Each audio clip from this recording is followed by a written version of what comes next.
My name is Terry, and welcome to Seaside Quilting Tutorials. Today we're going to be making this Star Heart pillow cover.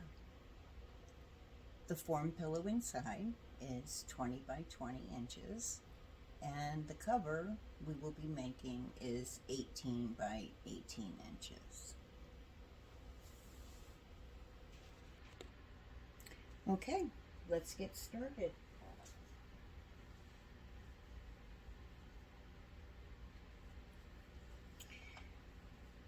So we're going to take our 3 1/8, one of the white pieces and one of the red belly dots. I'm going to put them right side to right side. And we're going to take our ruler. Let me get these straightened out here. Alright, then we're going to take our ruler and we're going to put it point to point diagonally on our square. Just line that properly here.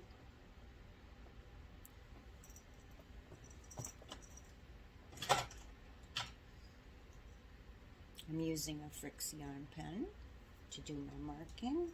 This will remove either with the little eraser tip at the end or with some heat. Kitty wants to join in. These are available through Seaside Quilting as well. They have purple, red, blue, green, and I think black. Okay, so we're going to make our mark diagonally.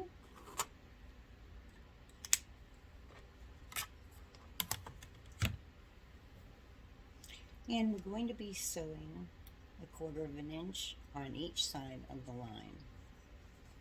Today I'm using my 1/4 inch guide presser foot. Now there is some cluck tape that you can put down on your plate that helps to guide you for the half square triangles. You'll often see these printed out in instructions as HSTs, or see them in groups mentioned as HSTs, and that just means half square triangles. Now what I do is a little bit different. I just take my guide and I use my guide to go across the line, and I'll get my 1/4 inch on each side of my line. I'm going to turn my speed down a little bit on my sewing machine so that I'm not going too fast as I sew, so I can keep that straight line.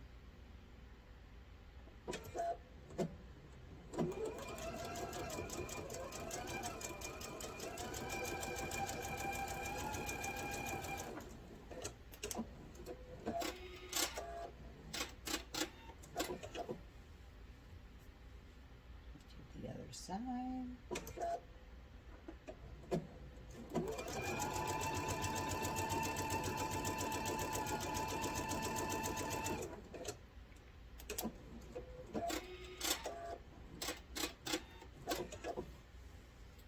Okay, once we have that done, I'm just going to trim my threads so that they won't have to be trimmed afterward.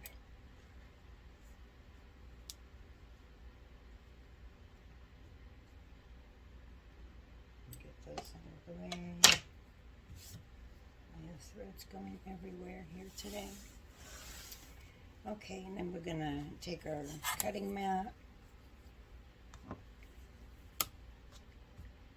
and we're going to put our ruler back where we made our original line. Excuse me. And we're going to hold our ruler down nice and tight with our fingers away from the edge of the ruler, and we'll cut straight across. And now we have our half square triangles. Oops, I forgot to turn on my iron so I can get that warmed up. Okay, so we're going to press these toward the dark side. And the reason why we press toward the dark side is so that it won't show through. Now, if we were to press it the other way, you would see it show through your fabric, and we don't want that. So we're going to press this towards the dark side, and I just kind of finger press it, and I run over it with my fingernail. And that just kind of flattens it down a little bit, and we'll do the same with the other one here.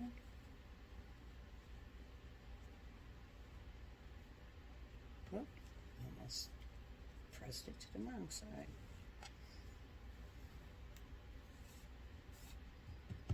Okay, and then we're going to clip these little dog ears off.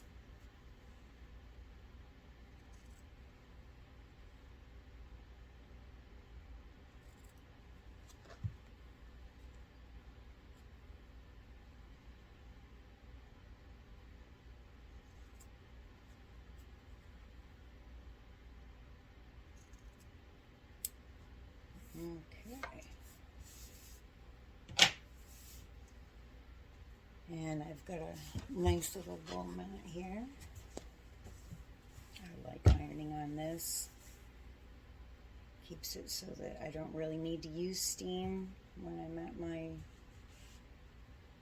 sewing table. It helps the heat to stay equal on the top and the bottom. They also have, not this one was gifted to me, but Seaside Quilting has some really nice ones. Okay, and so we're going to press, we're not going to iron back and forth, because ironing back and forth will stretch your fabric. And we're just going to hold that down for a second or so. By pressing, you get it nice and flat, and you're setting your stitches. And we'll do that on both of them. And set our iron aside.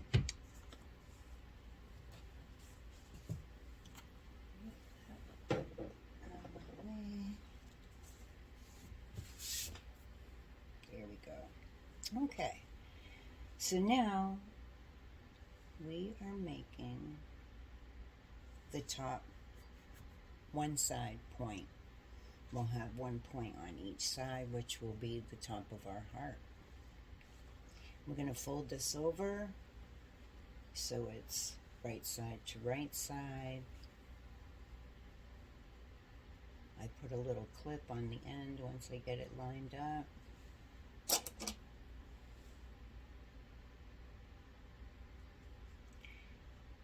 It isn't lined up as much as I thought it was.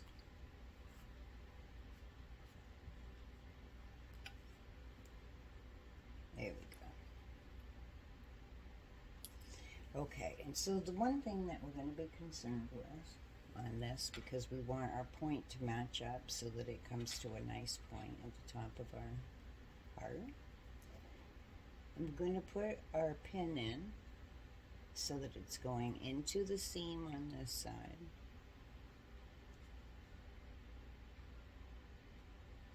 And we'll check on the back side to see that it went into the seam on the back side. And I even kind of open it up a little bit to see how the bees are lining up, to make sure that they're lining up well. Because we want the two red pieces to match up for our point and not overlap onto the white. And then once I feel I have that set in properly, I can push my pin in.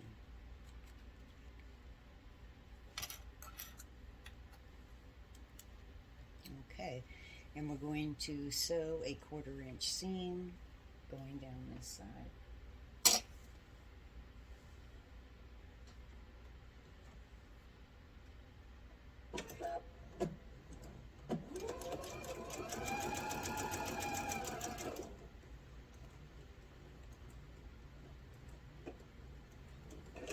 Now I sew until I get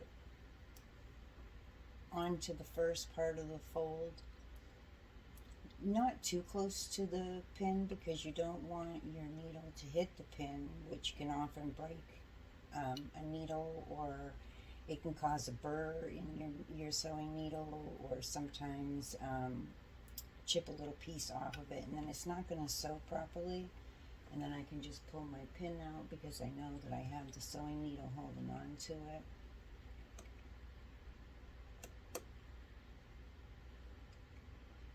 And I'll finish sewing that.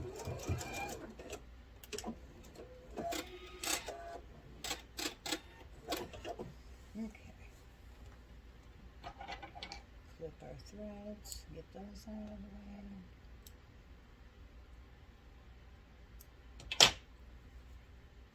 And then we'll fold it open.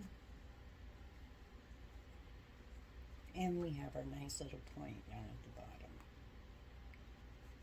Now this isn't exactly as perfect as I would like it, but it's pretty darn close. And when we sew our bottom piece on, it's going to come together and look like a nice point there. And for this part, it doesn't really matter if I fold it to one side or the other because they're both the same. I'm just going to finger press that a little bit. Give it a quick press with my iron to set those stitches in the seam. Okay.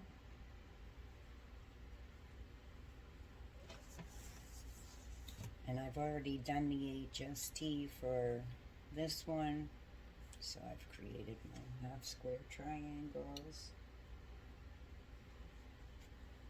I'm going to put those together so I have my point, fold it over, right side to right side.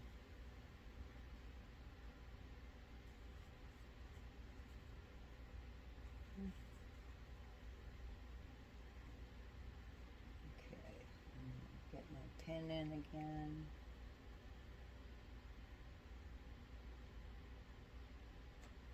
And I always check my back.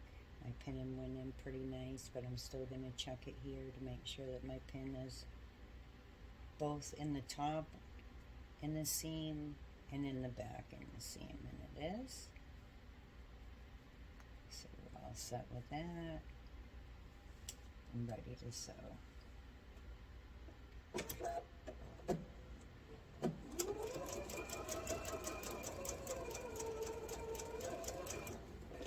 And that Cluck Cluck tape that I was mentioning is also available at Seaside Quilting. And I've heard from a lot of the ladies that it comes in very handy, especially if you don't have the guide foot to use, so that you can get a real nice, perfect HST.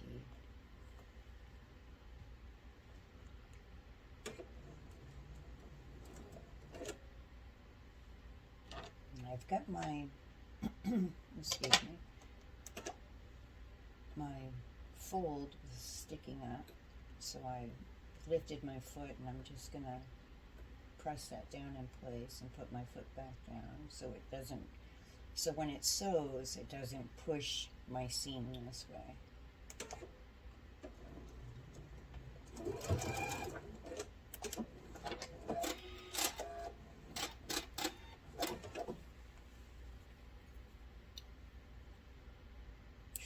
Threads off.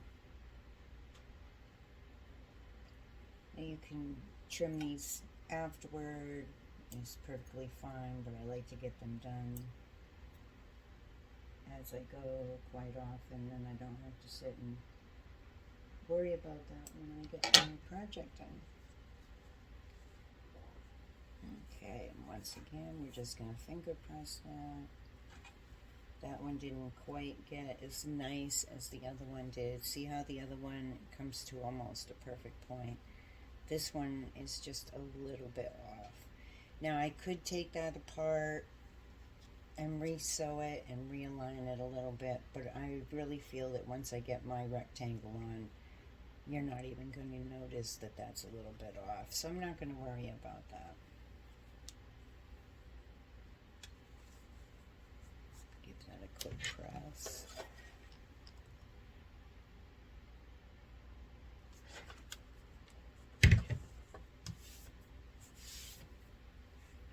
Okay, so now we have our 2 points.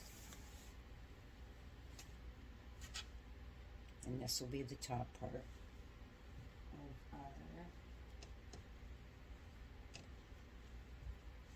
our heart. Then we'll take our triangles, or rectangles. I don't know why I keep calling them triangles. We're going to take our 2 rectangles and we're going to be adding them to the bottom. Right side to right side. Get that lined up. I just use a little clip. You can use a pin. It depends on what you prefer. They both work the same. The only time that I really like to use pins, absolutely, is when I'm matching 2 seams up to each other.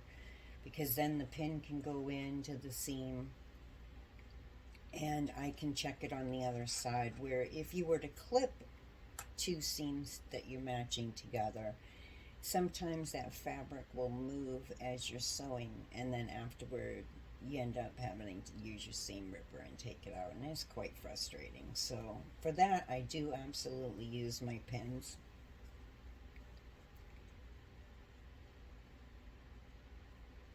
I've heard that some people will even use a glue stick and put a little dab of glue when they're matching up their seams. I've never tried it, but I've heard good reports from people on it. For me, I feel like it's one extra step that I don't need when I'm sewing, but maybe I should try it sometime and see how it works.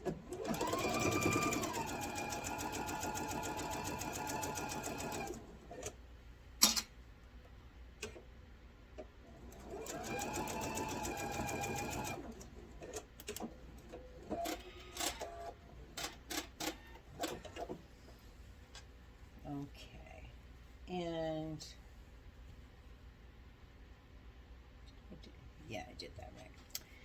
For a minute there, I was thinking I sewed it to the wrong thing. Okay, so now once again, we're going to press this to the dark side. Just give it a little finger press. We'll set it aside for a second and we'll do the other one. Right side to right side, get it lined up. So it's on there nice and even.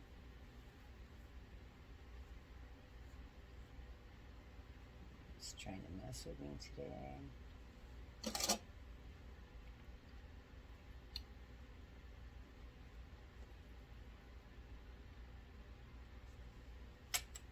a little clip on there. And we're ready to sew.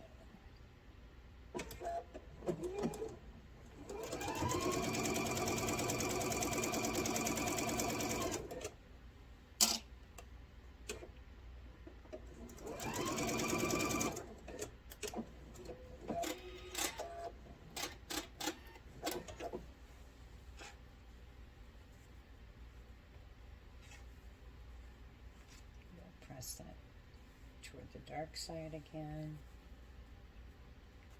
Give it a little finger press. Bring over my wool mat. Now, if you don't have a wool mat, that's fine. They are handy to have, and I would definitely put it on my list for things to get eventually as you're doing more sewing if you're a new sewer. It's also nice, you know, and this is just one that I happened to pick up on a sale one time. There are many different small irons that you can have next to your sewing machine. I know that Barb carries one that is a better brand than the one that I have. I think she carries the Alysso or something like that. I never put water in them. when I'm at my table, if I feel like I'm going to need a little steam because I'm using my wool mat, I might spritz it just a little bit with water. But usually with my wool mat, I really don't need it. Okay, once again, we're going to press. Set those stitches in our seam. And remember to lift your iron. Don't glide your iron across. Just lift your iron. I know it's hard to get used to, especially if you do a lot of ironing. I have to iron suits for my husband to go to the office. And so sometimes I have to even tell myself and remind myself, press, not iron. Okay, so this is our two upper parts of our heart. We're going to put these right sides to right side. I'm going to get this lined up. Put a little clip on here. Now what I'm paying attention to on here, there's one seam that I do need to pay attention to. I want my reds to be on top of my reds and my white to be on top of my white. In some cases, when putting together a row, you will iron your seams going in opposite directions so that it's easier to butt them up against each other. But the way that these are sewn, I'm not able to do that. I end up with a little bit of a thicker seam, but because I'm using the white and I wanted to press towards the dark side, both are going in the same direction, both of my seams. So I'm just going to check. I'm going to lay these up against each other, and then I'm going to feel with my finger. And actually I'm going to put a little clip down here to kind of get this side lined up so I know I got a somewhat of a straight line going here. And then I'm just going to feel with my fingernail in the back of my finger, and that's feeling like it's pretty lined up. So let's check it with a pin. I'm going to stick the pin in the seam,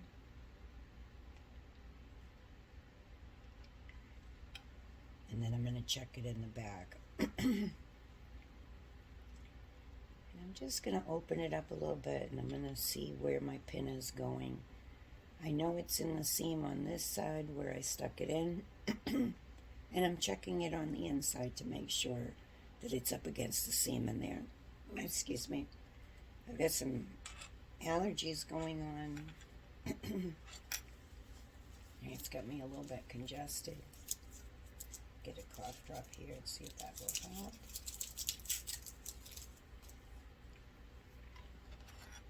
Okay. So I'm just making sure that my pin's in there nice and straight, not leaning to one side or the other. If I was to stick my pin in at an angle, it's going to push my fabric over when I'm sewing, and I want it to stay nice and straight. Okay. We are ready to sew that seam.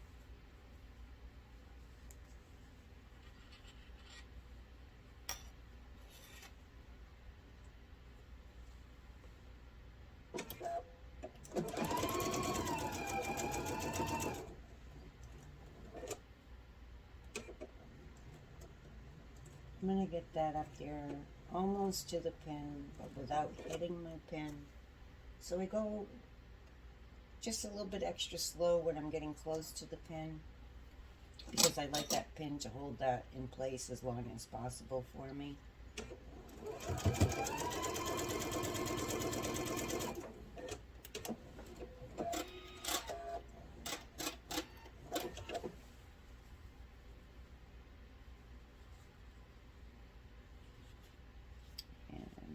Go.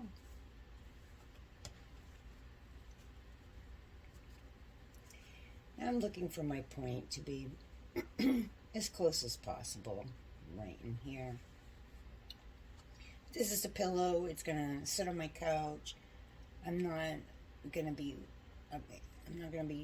like overly critical about it. That's one of the things that we really need to be careful of when we're quilting, when we're sewing. Especially when you're a beginner, don't be overcritical with yourself. I mean, if this was way off and you know, I had this side way up here and this side down here, then sure, I would take it apart with a seam ripper and I would fix it. Because then, you know, it would be overly noticeable. But if it's pretty darn close, I'm going to call it good. I want to get projects done. I don't want to be continually taking them apart. The more you use your seam ripper, the less your project's getting done. So we're going for done and good enough. I've never seen in my life an absolutely perfect quilt or an absolutely perfect anything. We're human beings. We're not perfect. And that's nothing to ever feel bad about. We should be striving to get the best that we can be at what we do. But you don't want to overstress about it. You don't want to lose the joy of sewing. This is supposed to be fun. So, good enough. Okay, and we're going to do the same with the 5 3/8 squares. The white, the red, and the white and the black. I'm not going to sew them out right now because I've already showed you what to do, but you would just do the same. You would get your right sides together, draw your diagonal line, sew 1/4 of an inch on each side of your line, cut them in half, press to the dark side, and give it a press. And you'll get these. Like I said, I've already done my reds, my red and white, and I've already done my black and white.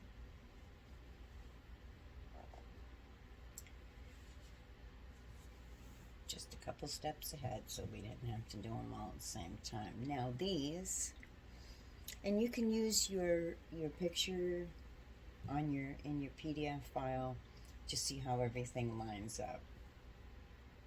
And I definitely use it each time because otherwise sometimes I would end up sewing the wrong one to the wrong one. So these are going to go in a nice line to make your row, like this. So we're going to right side to right side. And we don't have to worry about a seam when we're sewing these ones together. We can just match up our ends. I'll put a little clip at the end just to make sure I'm keeping it lined up as I'm sewing it. I make sure to line up my top, and I got that nice and straight, and we're ready to sew.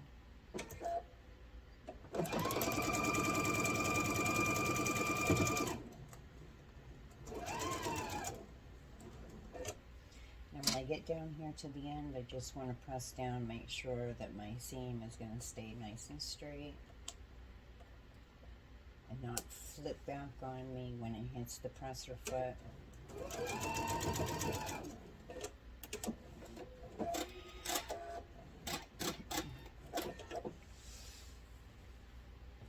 Now, these need to be sewn.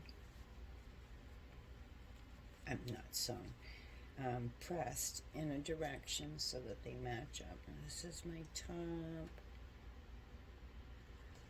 I've got my bottom over there. I'm trying to see which direction I'm supposed to be pressing them in. Okay. This was my other top half. Oh, there it is. I'm trying to remember where I put everything. And this is my bottom half. I've pressed my seams going in this direction on this one, so I'm going to need my seams to go in the opposite direction to the right.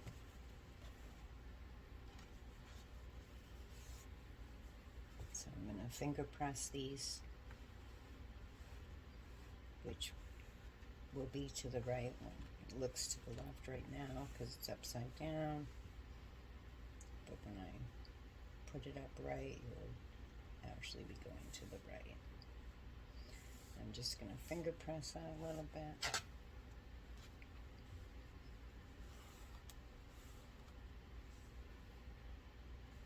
Make sure I got my star pieces going, yeah, the right way. And then I'm going to put my other one on.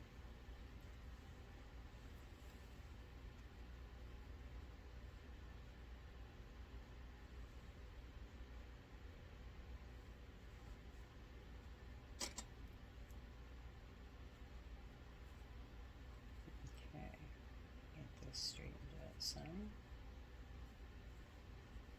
And we're ready to sew. Well, almost. Fabric moved on me. So I'm going to get that lined back up.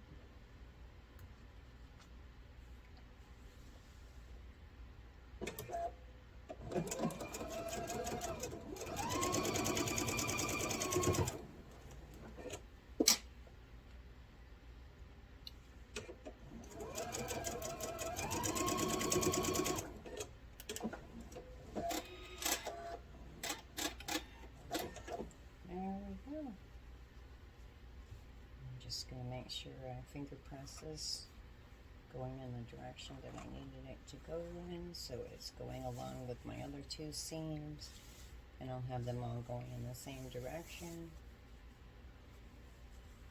Then I'm going to lay it down on my mat.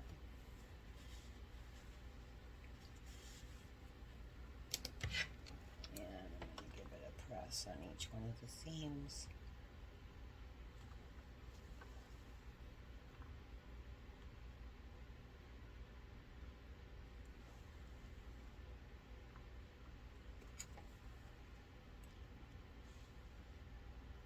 Whenever I have multiple seams and I've sewed another piece on, I like to just go over it a little bit, press it a little bit on each one of them, so I have my whole piece laying flat.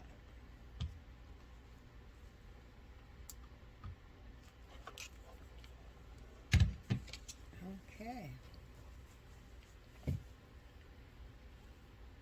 I have gone ahead and I have put my other pieces together.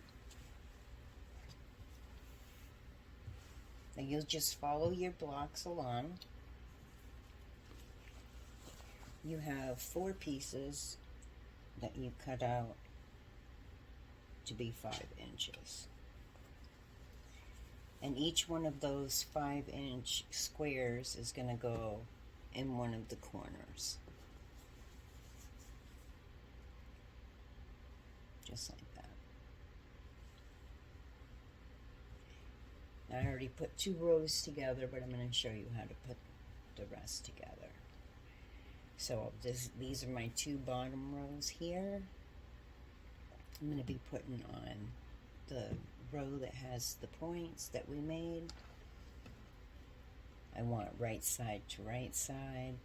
Now usually when I'm matching up a row, I will put them in the position that I'm wanting them to be in when I get done sewing them, and then I just flip it down onto the next row. That way I know when I get done sewing and I flip it up, it's going to be in the right position. I've had times when I didn't do that, and what happened was I sewed my whole row together and found out I had it upside down. So to prevent that, I just lay them out so I can visually see that they're right. And then I sew it. And before I quilt a piece, whether it be a block like, this, where I'm making it into a pillow, or I'm doing a whole quilt, I always take a picture with my camera, take 5 minutes or so, walk away, and then I look at the picture and I see if I see any mistakes. Because once you quilt it, it's done. I'm not going to tear it apart. So to try to catch mistakes, often you've seen a project so much while you've been sewing it, especially a quilt, even if it's a baby quilt and small. You've seen it so much while you've been putting it together, you don't see what you would see in a picture. And I find that pictures help me quite a bit. And even, you know, like if I'm making a quilt that I have different blocks and it's not a pattern, and say I've made several squares, blocks that I'm going to put together randomly, I'll often lay it out, take a picture, lay it out a different way, take another picture, and I'll do that a few times, and then once again I'll step away for a little bit, and then I'll look at those pictures and see which one is more catching to me. There's a lot that you can tell in a picture that you've taken that when we're just looking at it laid out that we don't see. It captures it a little bit of a different way, and I find that quite helpful. Okay, so what we're looking for here is I'm going to put a clip on the end so that I'm keeping my ends even. And I have my seams going in different directions. And this just makes it so it locks up against each other a little bit tighter, a little bit nicer, so I can try to achieve a better point. And you can kind of feel it with your fingers to see if there's a separation there. Are they overlapping each other? Because we don't want that either. We want it nice and flat, but we want them butted up against each other. I'm going to take a pin, I'm going to stick it in the seam on the top and through the back, and then I'm going to take a look at the back. Then when I look at the back, it looks like my pin's nice and pretty darn close to that seam, but I'm still going to open it up and take a little look-see. Well, maybe, if I can get it apart here. Okay, and I can see that my pin is going into the seam on the other one, and it's in the seam on this one. And that's what I want. Making sure that my pin's nice and straight. And then I'll finish pinning it without poking myself. I spend a lot of time poking myself. And I'm going to do the same as I go across.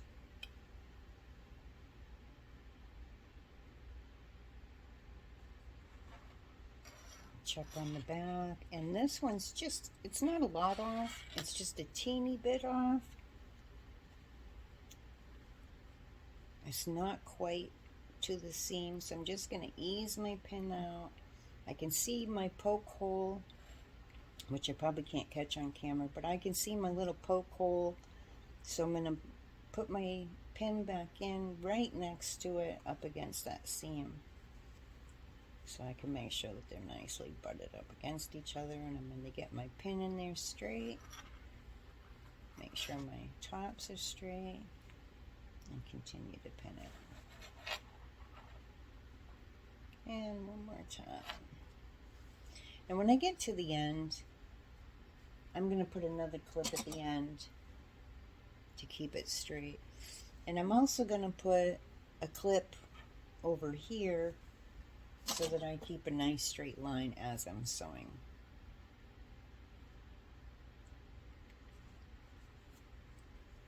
Okay, got my clip there. I'm going to butt my two pieces up against each other here. Not a clip, you want a pin?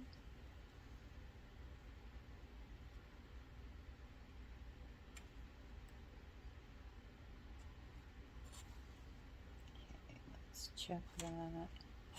It looks like it went on nice. Yep, it did. Okay, and we are ready to sew.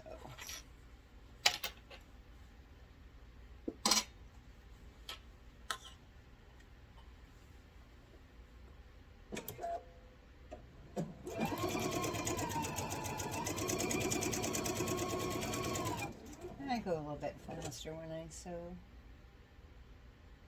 but I do have it turned down so that the speed's not on hyper speed. And then when I get towards the pin, I'm going to go a little bit slower. And I'm going to make sure that my foot lifts up and I let my pin go underneath that guide. And I'm going to come as close as I can to the pin without hitting it and pull my pin out.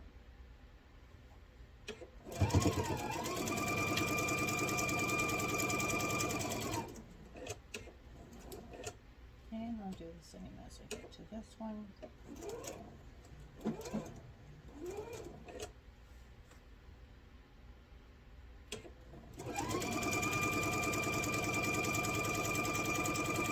And just one more to go.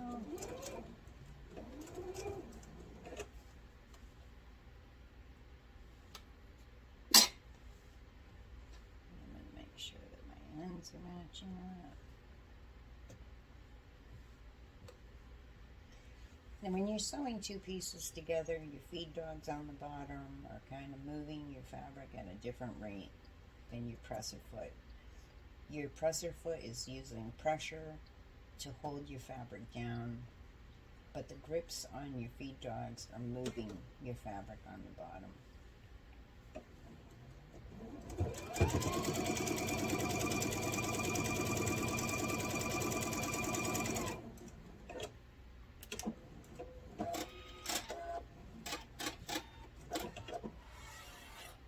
And a lot of people will say, well, you know, I don't like to use pins. And it kind of depends on what it is for me.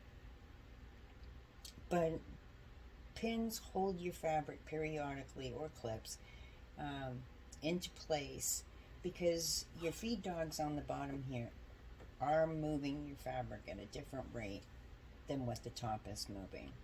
And if you weren't to pin or clip, say, a border, even if you've measured it, which I'm going to do a video on coming up soon, on how to measure your borders and whatnot, so your quilt or your project, so that your border will go on even.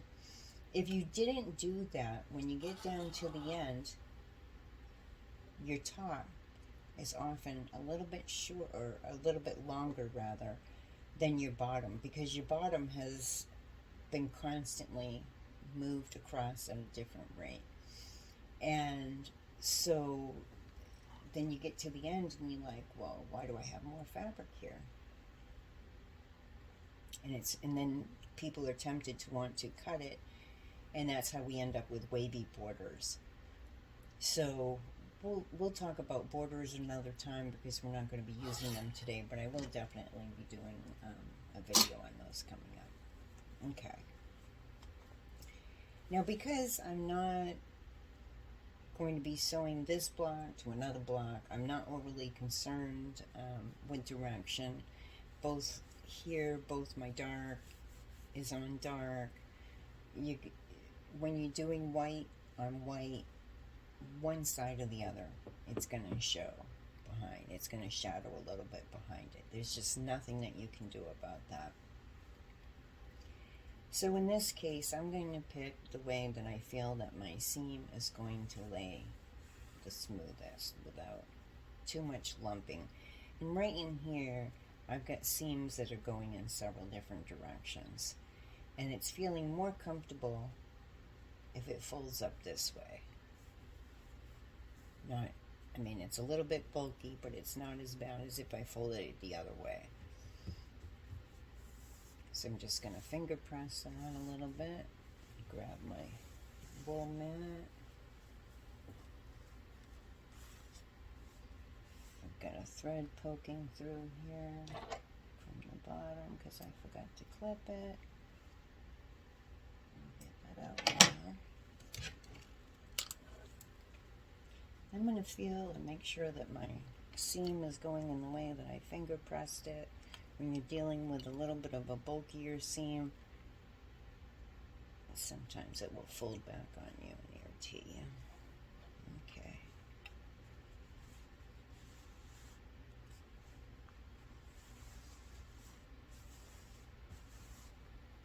And I'm just smoothing it out a little bit as I go.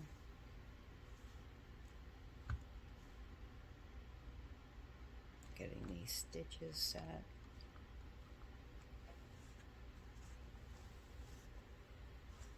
my seam set.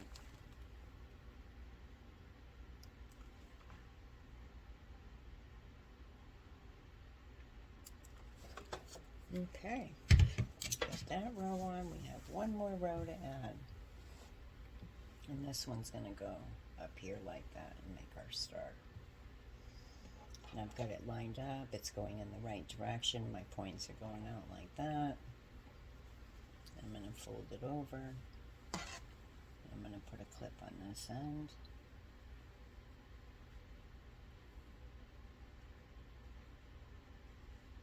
Good job me today. I remembered to turn my camera so that you could see my sign.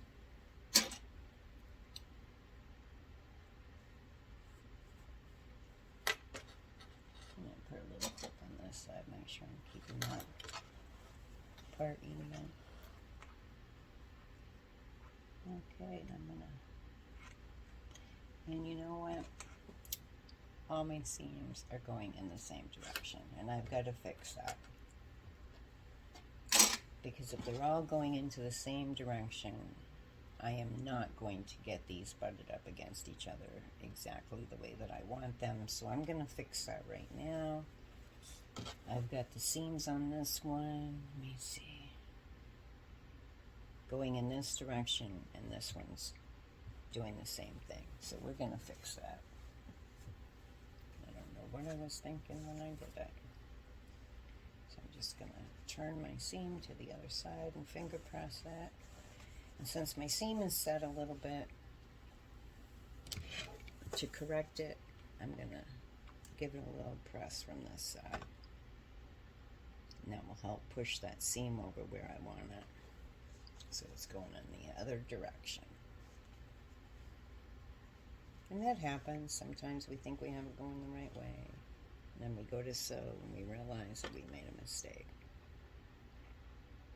Easily fixed, not a problem.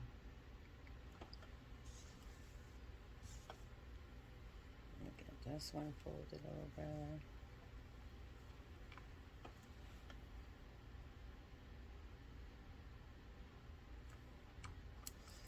Then we're going to turn it to the other side and make sure that we press it from this side as well, just to get that seam set the way that we want it.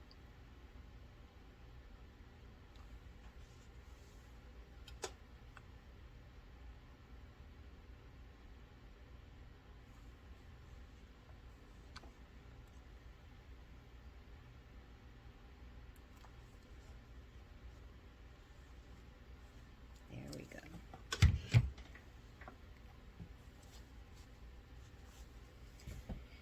Whenever I correct a mistake, I always double check. Now I'm going to look at my seams, which I should have done from the start a little better, but I didn't, and I fixed it. So now I have the seams on this row going that direction. I have the seams on this row going in that direction. I'm going to flip this down, and we will start again getting it clipped.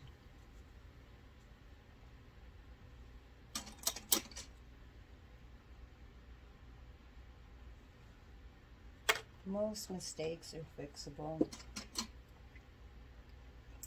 The only time it's not fixable is when you cut your fabric too short, because you can't fix too short.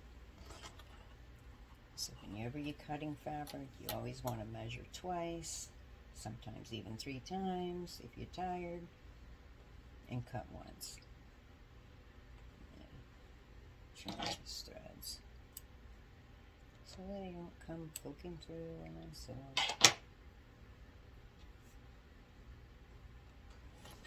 I'm going to butt these up against each other again. Then make sure I got it right. Get my pin in there, into the seam. Check it on the back. It's looking pretty good. But even though it looked good from the back, when I open it up and check it, I can tell that my pin is in the seam up here, but down here, it's over on the black just a little too much. And it's not a lot, it's just a smidget, but still, I want it to be in the seam. I'm going to make sure that my pin is in there straight and finish pinning that.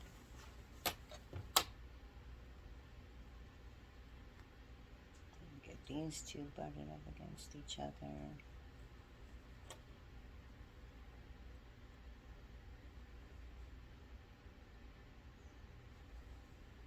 That felt smooth when it went through. And it's looking good.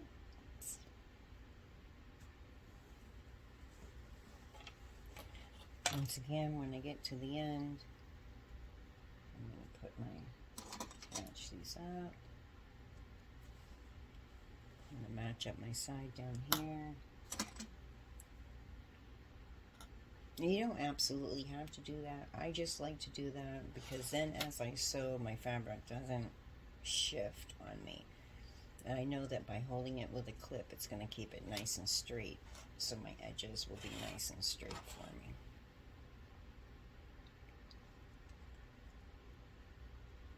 And I'm going to butt those up against each other. Everyone has different ways of doing things. That's what makes us individuals and how we learn from each other. Okay, so I got my pin in there. I'm going to double check and see. It's just a smidge it off again. Whoops. I lost where my pin was going. I can't see my poke hole, so I'm going to start again. Butt them up against each other. And I kind of push with my thumb one way and pull with my finger the other way to make sure that they're getting kind of locked up against each other, but I don't want them to overlap. Get my pin in there. I'm going to double check it by opening it up. Oh, that time I got it in there nice. There we go. Okay, we are ready to sew this row.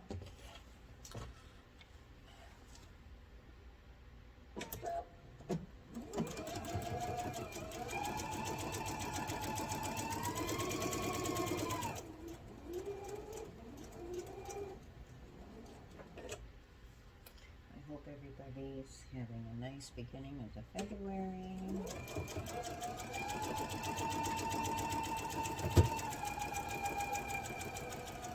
Soon we'll be seeing crocuses pop up outside.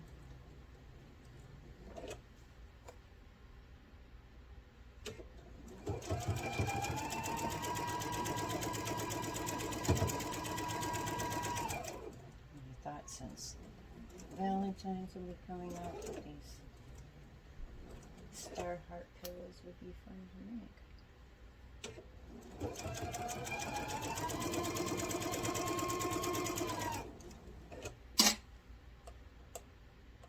Okay.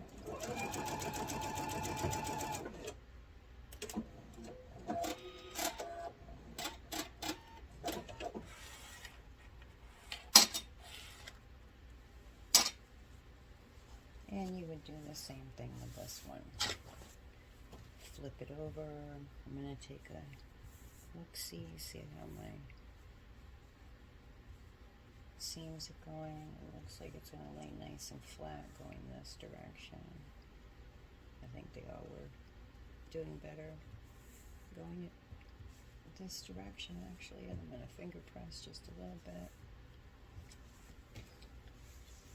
Get my mat. Give those a nice press.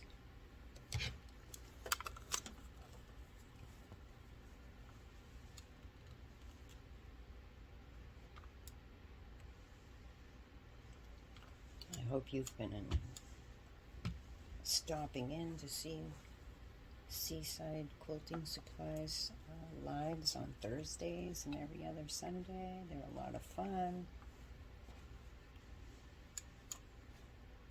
I love seeing the fabric. I always feel like I have my own personal shopper on the other side of that camera. Barb and sometimes Mary's with her. They're such fun ladies.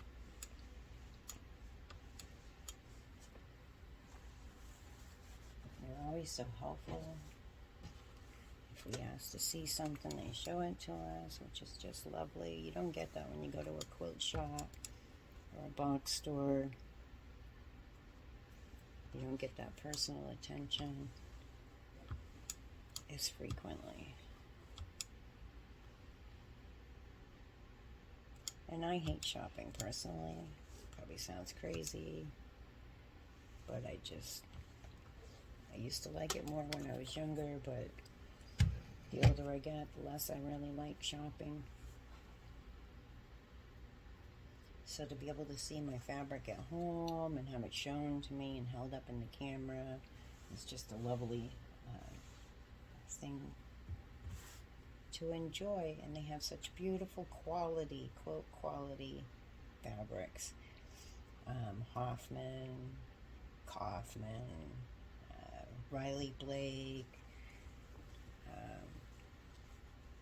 Northcott, so many wonderful companies, such beautiful fabrics. And until you feel the difference in fabrics from a box store to quilt quality fabrics, once you start to sew with them and feel them, touch them, it's such a tremendous difference. And I never would have believed it years ago. People would tell me that, and I'd be like, oh no, I didn't believe it. But a woman that I worked with, she gave me for Christmas one year a gift card for one of the quilt shops, and she told me to go buy fabric and thread from there. And it was the first time I ever used Orville thread, and that was the first time I had my own quilt shop fabric. And oh my goodness, what a difference it was. I wasn't getting all the lint in my machine from the cheap threads. You even get a lot of lint in your machines from the cheap fabrics. The fabric wasn't all stiff. It just had this beautiful feeling to it. And I've been hooked ever since. So there we go. We've got our block all done. This is our top, or front, rather, of our pillow. So we're going to have a couple of choices at this point. Let me shut my iron off because I'm not going to need it now. So being that this is going to go inside of a pillow, you're the only one that's going to see this side.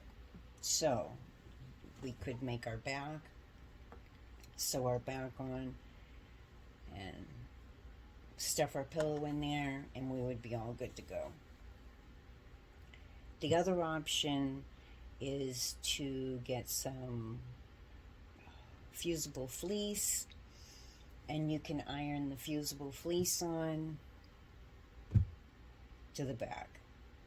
Once again, you're only going to see that on the inside of the pillow. You're the only one that's going to see it, or if you gift it, the person that puts the pillow in is going to see it. So I'm not overly concerned with it, but some people are going to worry about, well, when I wash it, is it going to ravel?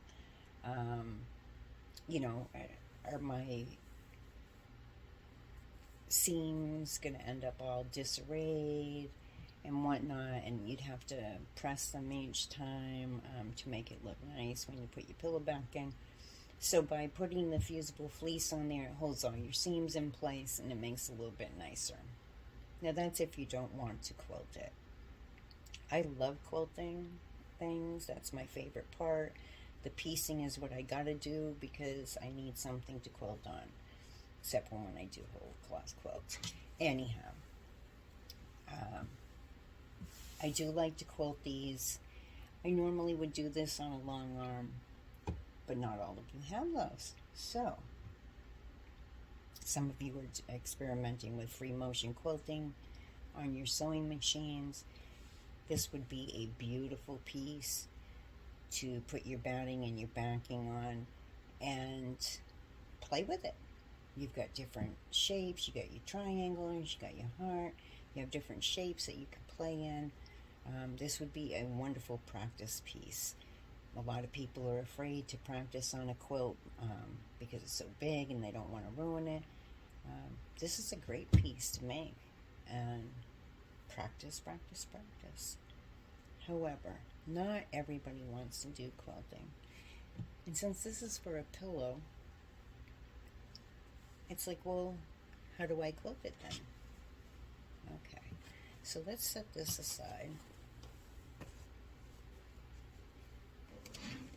Excuse me. Move my iron out of the way. And what I've done is I've got a lot of scrap batting that I'm trying to use up. And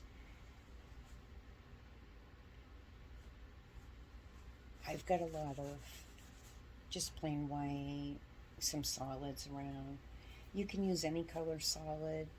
I probably wouldn't use a black on it just because it might shadow a little bit even through the batting. Probably not a lot, but it doesn't matter what's on this back side, because once again, this will be on the inside of your pillow. Now, we had a little bit of a blooper yesterday with my camera when I was transporting my video from my phone to my Surface PC. Something happened and it distorted the end of my video, so we lost the end of my video. So we're just gonna start over from there, and we're gonna continue on. So what I was telling you about earlier, how your feed dogs on the bottom move your fabric at a different speed, because your presser foot is only holding it down. It doesn't have the feed dogs under it. Your walking foot does. It has these little feed dogs on the bottom. And so with a walking foot, your fabric moves on the bottom and on the top at an equal rate.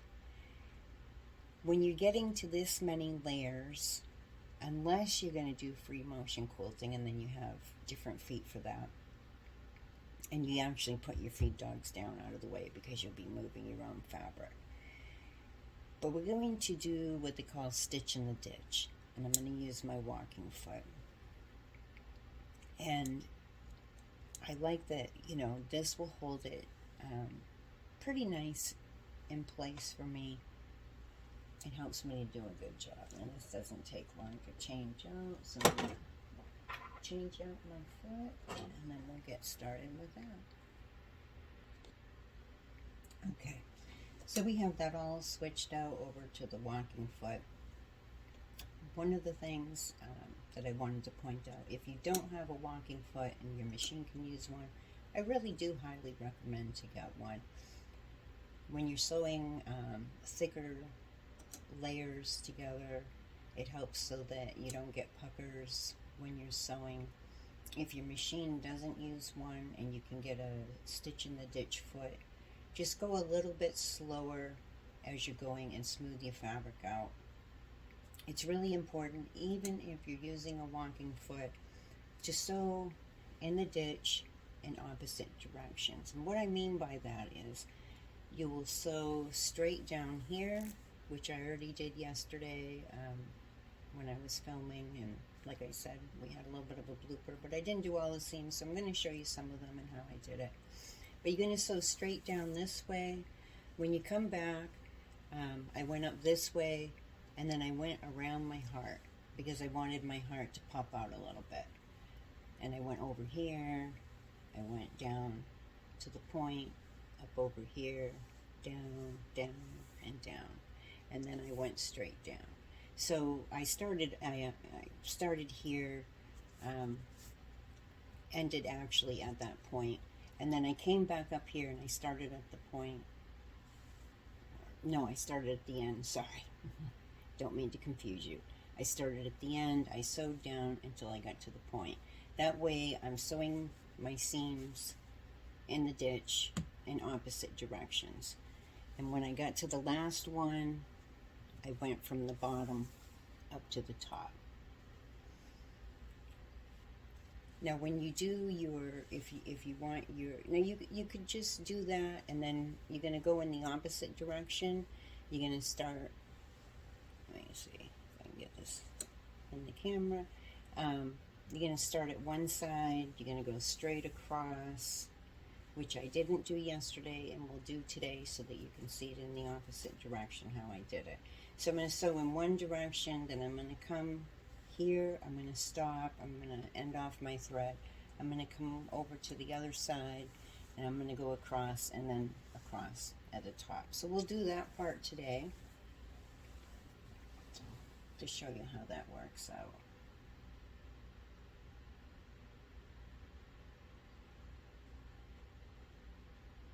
The other thing that I wanted to, that I had pointed out and I forgot to point out today, is that when you're doing your sandwiching, you want your batting and your backing to extend. Now this is a small project, so I only extended them out just a little over an inch.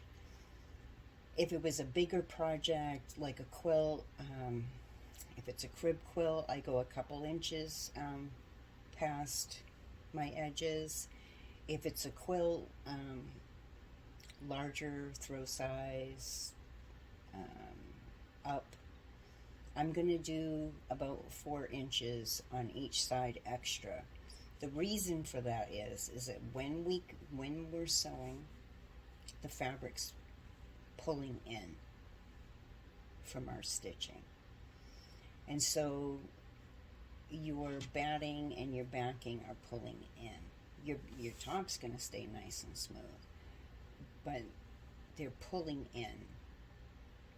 And because of that, we need a little extra so that we don't run out of batting or backing and have it come too close. And before I understood all that and learned it, I was sandwiching so that everything was the same size.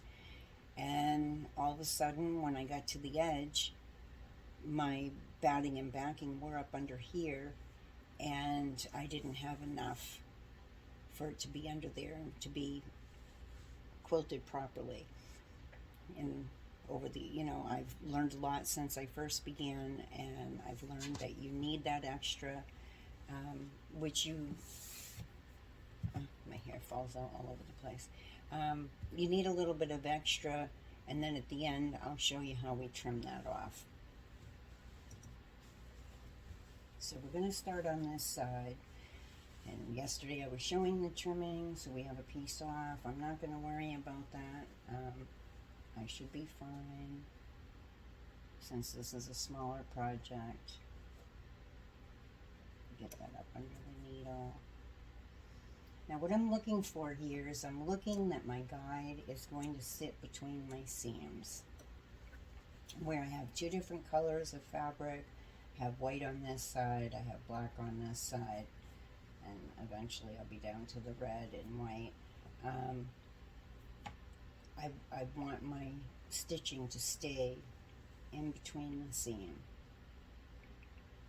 and that's what my goal is. So you want that guide in the center of your stitch and ditch foot to stay right between. And you want to keep your hands kind of level. And I go a little bit slow so I can stay nice and straight. Now as my hands get up here, I have less control. So I just stop and I move my hands back down so I can keep the control of keeping this nice and straight as I go through.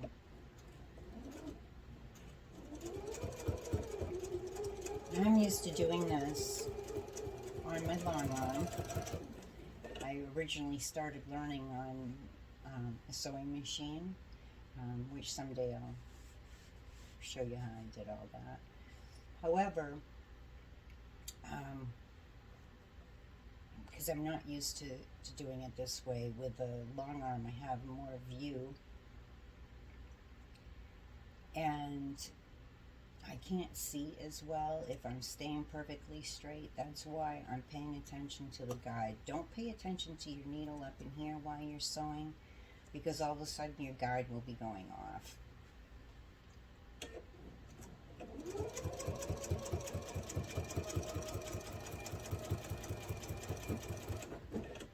As you can see, or I hope you can see, my guide started to go off a little bit to the side when it hit a seam. So I'm just gonna scoot that over. I can see that my guide's gonna go back into my seam.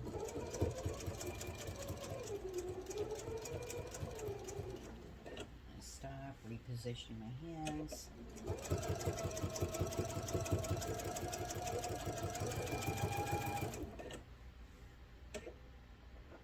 I seem to have a heavy foot sometimes when I'm sewing. So I have to catch myself and slow down. I'm going to sew that all the way to the end.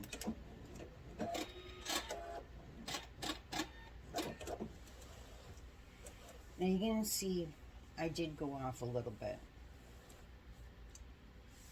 Now, it's a throw pillow. It's going to sit on your couch.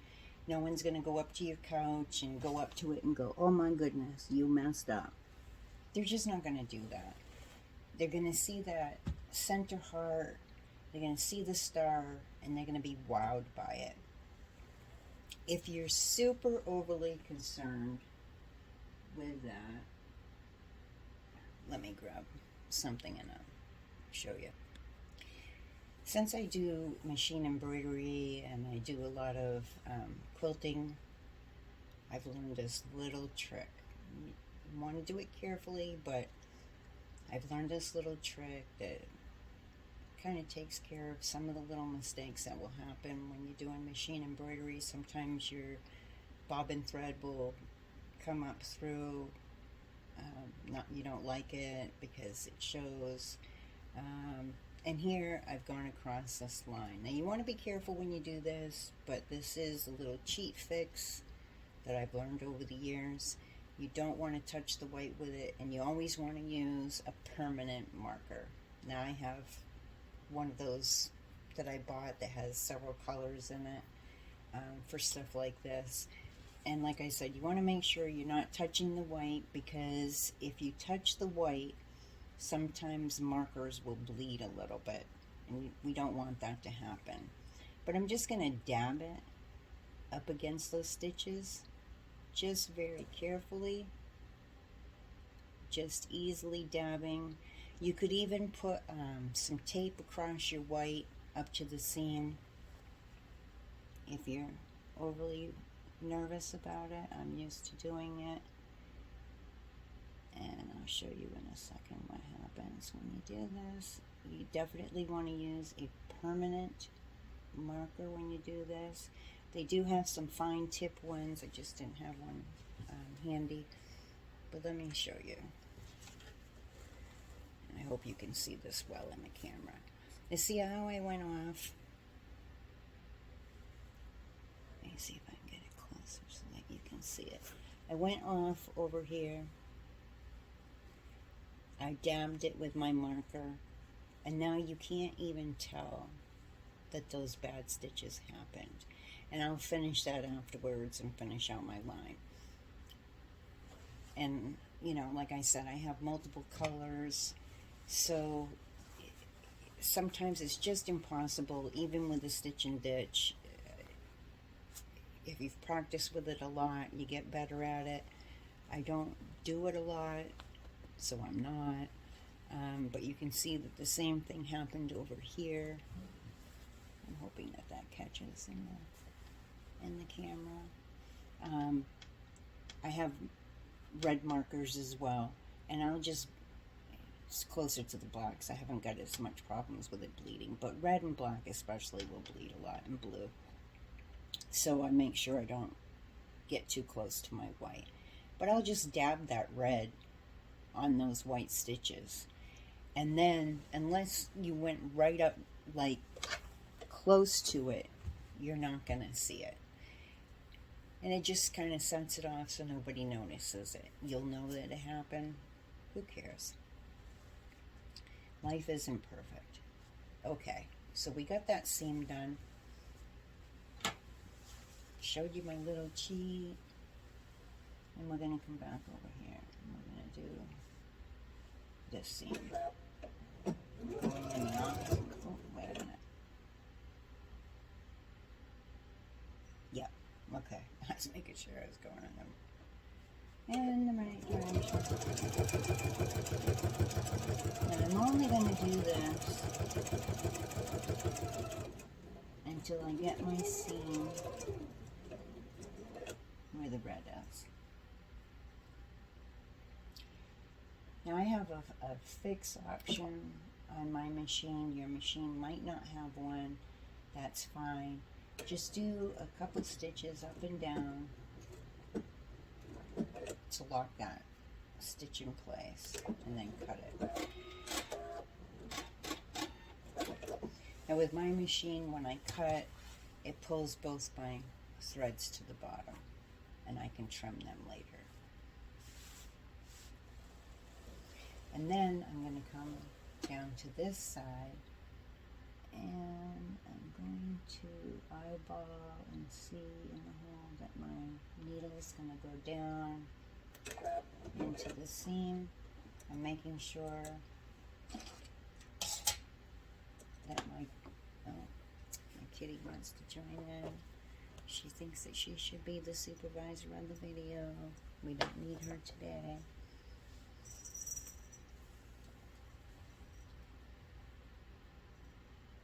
Okay, so with our hands there, smooth this out. And we're just watching that our guide's in the seam before we sew.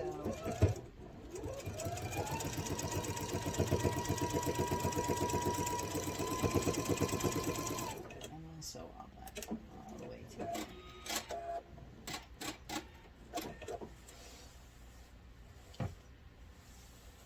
And then I've got one more to do here.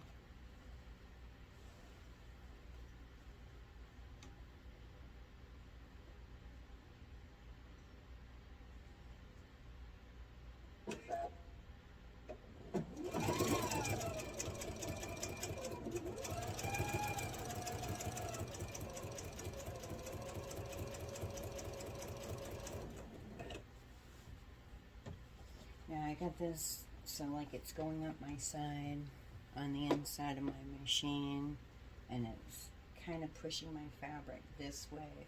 I'm just going to fold that over so it's not doing it, but it's not in the way of my sewing. I'm going to check and make sure my guide's going where I want it to go. Whoops. Just a little bit off there to the white. Just readjust it.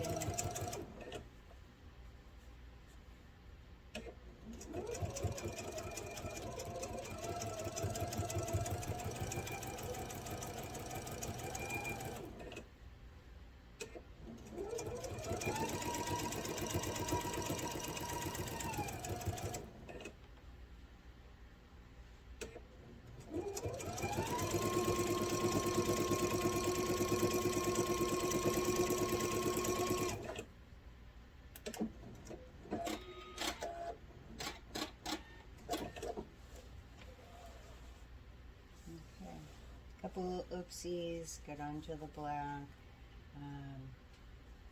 I'm not perfect at it,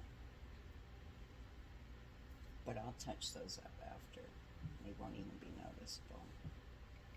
Okay, so the next thing that we're going to do is we're going to start over here in this little corner.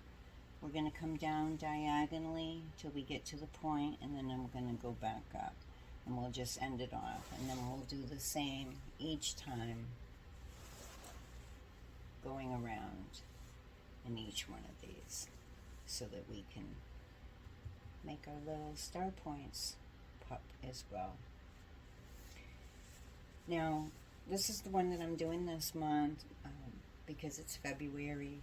I got a little stitch there, a little thread there rather. Clip that so I don't forget it. So I chose this one. It's February, you know, the month of Valentine's Day, and so I thought the heart would be kind of neat. And I had seen a friend of mine post a pillow similar to this that she was going to be teaching a class on. And I thought, oh, that would be, so neat.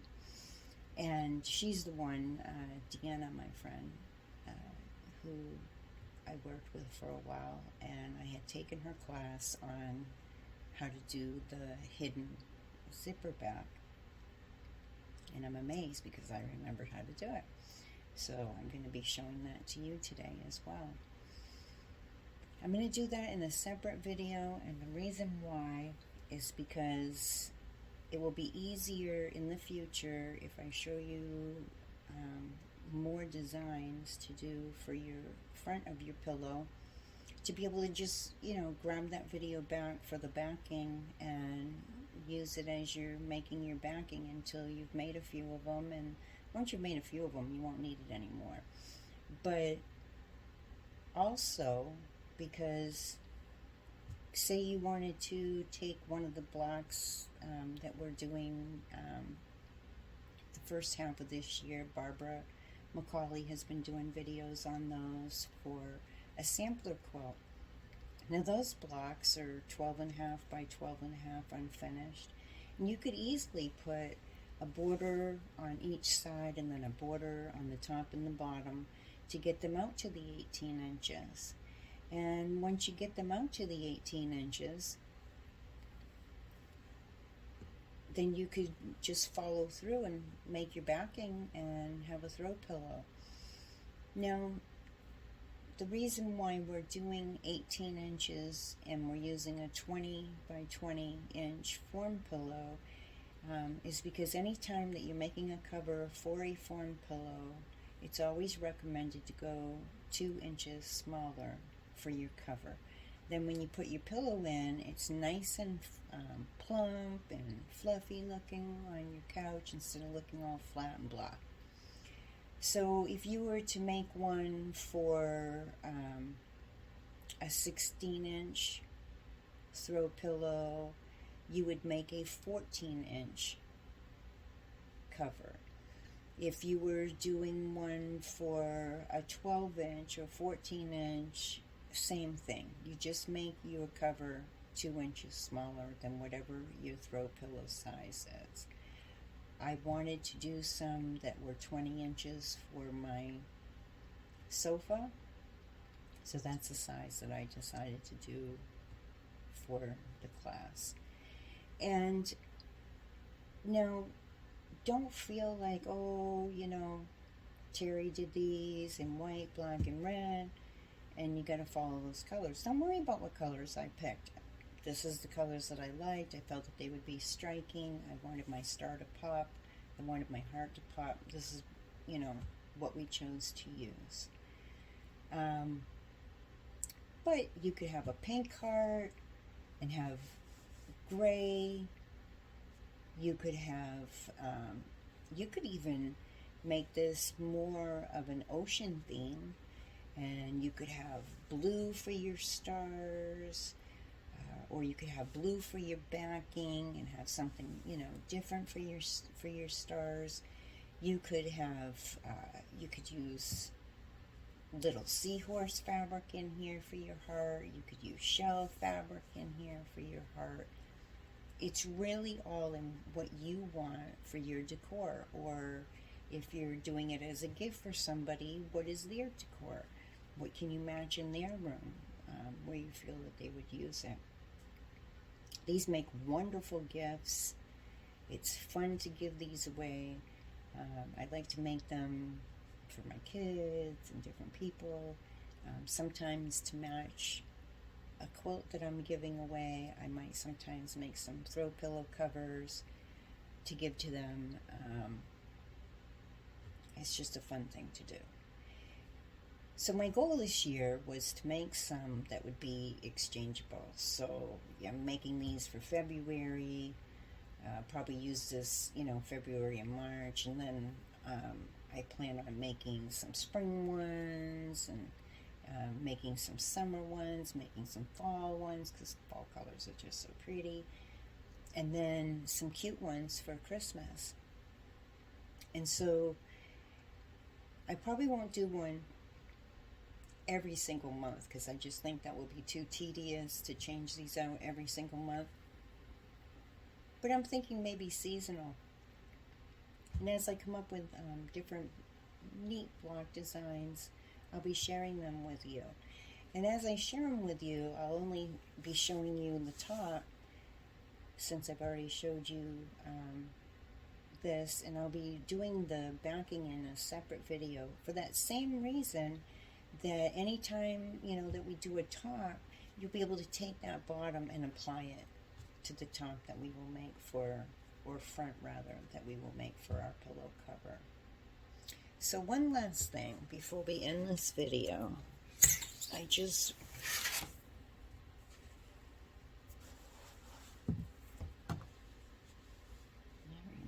me that I need to get that ruler. I don't like this ruler as much because it slips, and I put this plastic on the bottom, and it really doesn't work as well as I would like it to.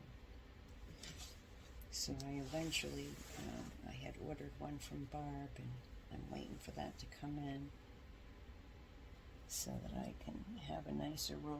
She's got some really wonderful rulers. Creative Grids is one of my favorite rulers.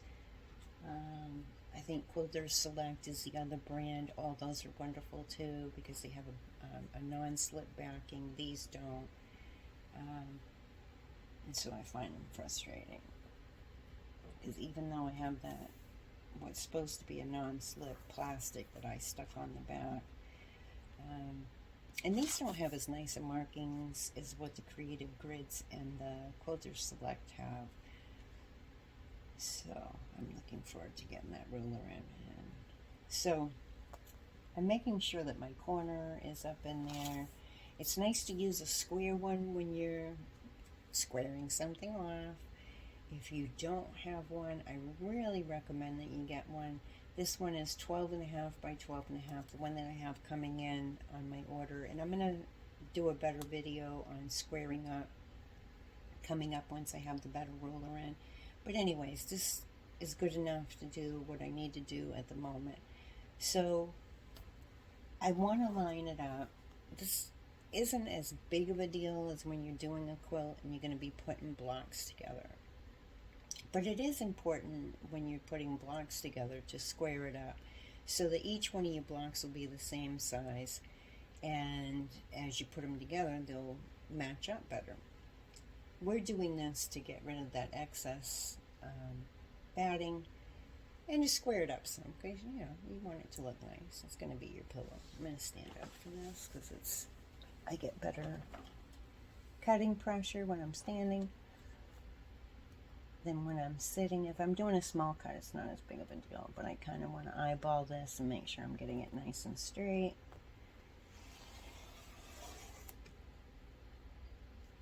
This isn't my bigger ruler. Yep, I got it.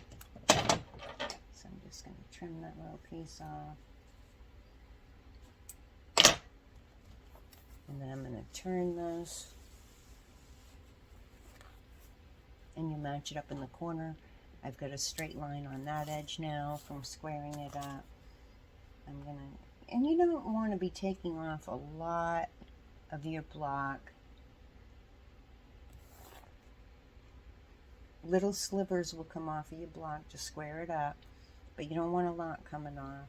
I kind of check my lines in here to see that I'm getting it nice and square. And I'll trim this side.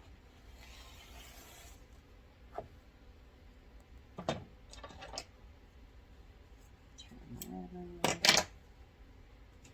I'm going to finish this corner up in here.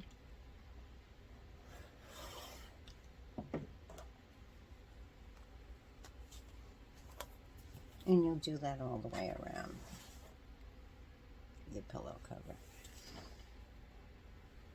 So that is it for the top of your pillow cover.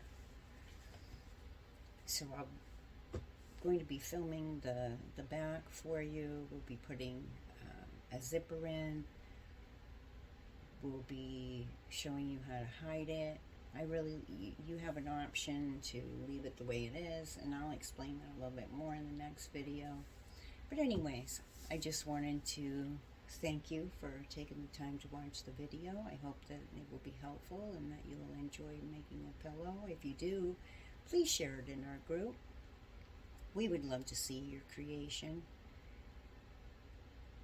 My name is Terry, and I just want to thank you. This has been from Seaside Quilting Supplies. Have a good day. Happy sewing.